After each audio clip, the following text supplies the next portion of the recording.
wabarakatuh. Kali ini saya memperlihatkan sound system gedung walet saya yang 4x10 3 lantai yang di belakang rumah. Ini saya perlihatkan ya, saya buka dulu, putar dulu kamera. Nah, inilah kondisi daripada sound system saya. Saya menggunakan ampli Pyro. Semua ampli sudah pernah saya coba, pakai ampli Audac, pakai ampli Pyro awal-awal, terus ampli LAD, sudah saya coba semua.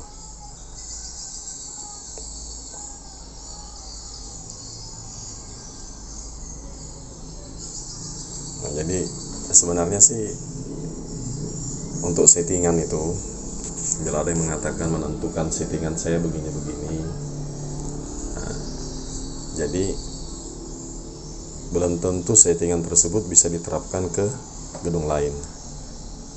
Kenapa saya bilang demikian? Ya memang demikian adanya. Karena apa? Bisa saja beda suara beda settingan. Itu yang perlu dipahami. Beda suara beda settingan. Bila ada yang mengatakan settingan saya jam sekian, ternyata pada saat suara yang lain dipakai, maka settingan berubah. Maka kita ambil cara termudah dalam setting suara. Oke, kita lanjut dulu. Kita lanjut dulu ke sesi berikutnya. Ini ampli sudah hangkang. Ada lagi tuh di bawah. Sudah hangkang juga. Jadi sebenarnya cara setting suara itu yang sederhana untuk semua jenis ampli, baik ampli Pyro, Audac, LAD dan sebagainya. Cara settingnya sederhana saja. Jadi pertama-tama kita ambil settingan daripada suara inap. Suara inap kita setting, kita masuk dalam gedung. Ya kan, kalau kita tidak punya alat atau aplikasi, kita masuk dalam gedung. Kita set, kita perhatikan, kita dengarkan suaranya. Jadi standar suaranya itu tidak sampai menyakiti telinga kita. Artinya tidak sampai bunyi kayak kresek-kresek atau kayak sengung gitu di telinga kita atau sangat bising sekali. Maka kita kurangi volumenya sampai kita merasa nyaman mendengarnya, atau kurang lebih di sekitaran 60 dB untuk aplikasi yang biasa di HP, atau jika menggunakan aplikasi seperti ini. Ini 90 alat ini. Jika menggunakan alat ini kita menggunakan 90 dB. Itu untuk suara inap. Dan usahakan di dalam ruang inap itu ruangan terpenuhi semua suara. Jadi bagaimanapun formasinya tidak ada masalah. Terus yang kedua, untuk tweeter tarik sama, kita bila menggunakan aplikasi di HP mungkin sekitar 60 dB. Bedanya sedikit saja, 61 bisa. Misalnya inap 60, kita menggunakan tarik 61 dB. Nah, ini sebenarnya kita memperhatikan karakter suara juga sih sebenarnya. Jika antara inap dengan tarik itu ada perbedaan suara, maksudnya yang ada di tarik itu tidak terdapat di suara inap, suara backgroundnya atau apa, maka suara dibesarkan sedikit tariknya. Tapi bila ada perbedaan antara inap dengan tarik, maka volumenya disamakan, boleh besaran volumenya disamakan atau dB-nya disamakan.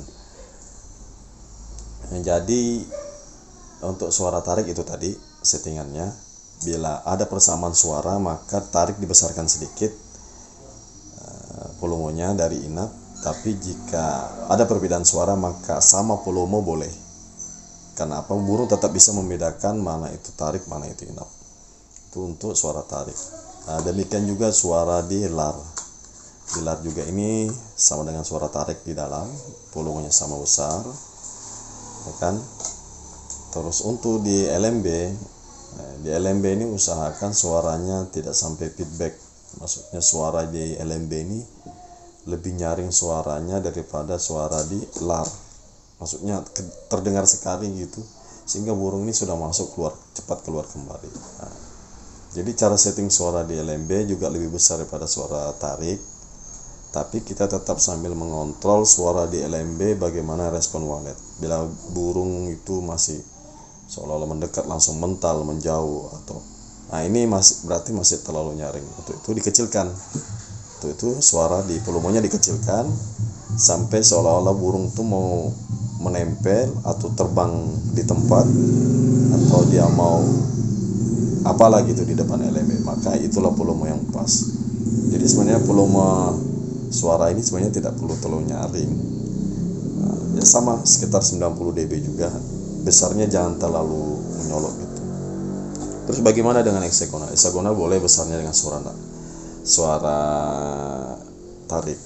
Kalau saya menggunakan suara heksagonal 2 suara gitu. Jadi kita ada menyiapkan heksagonal untuk 2 suara. Jadi kita boleh ambil dari salah satu LMB dan di inap. Jadi volume di inap ambil 1, volume di LMB ambil 1, ya kan? Atau volume di lar. Pokoknya ada persamaan. Jadi burung ini tetap mengingat step by step sampai dia masuk bahwa suara yang di luar dia dengar sama dengan suara yang di dalam. Begitu masuknya. Salah apa yang saya sampaikan. Jadi intinya ini adalah teknik atau cara menyeting suara untuk semua jenis tweeter, jenis ampli. Jadi kita tidak hanya terfokus kepada satu ampli. Kita tidak mampu beli yang mahal, kita bisa beli yang murah selama ampli itu tidak mengeluarkan noise, ya kan? Tidak mengeluarkan noise yang parah gitu, yang sangat mengganggu. Selama ampli itu masih terjamin kualitasnya dengan stabil, ya kan, dengan baik, maka ampli apa saja kita bisa setting gitu. Jadi jangan terfokus pada satu ampli. Alhamdulillah saya sudah menggunakan jenis ampli Piro, terus 204, jenis-jenis Piro dulu, terus ampli rakitan sendiri sudah berapa hancur itu, ya, sesuai lah dengan hasilnya. Terus ampli rakitan lah seperti yang ada LAD yang macam-macam kita jumpai, ampli ban. Jadi kalau kita tahu dasar-dasarnya, ya kita akan mudah untuk setting suara.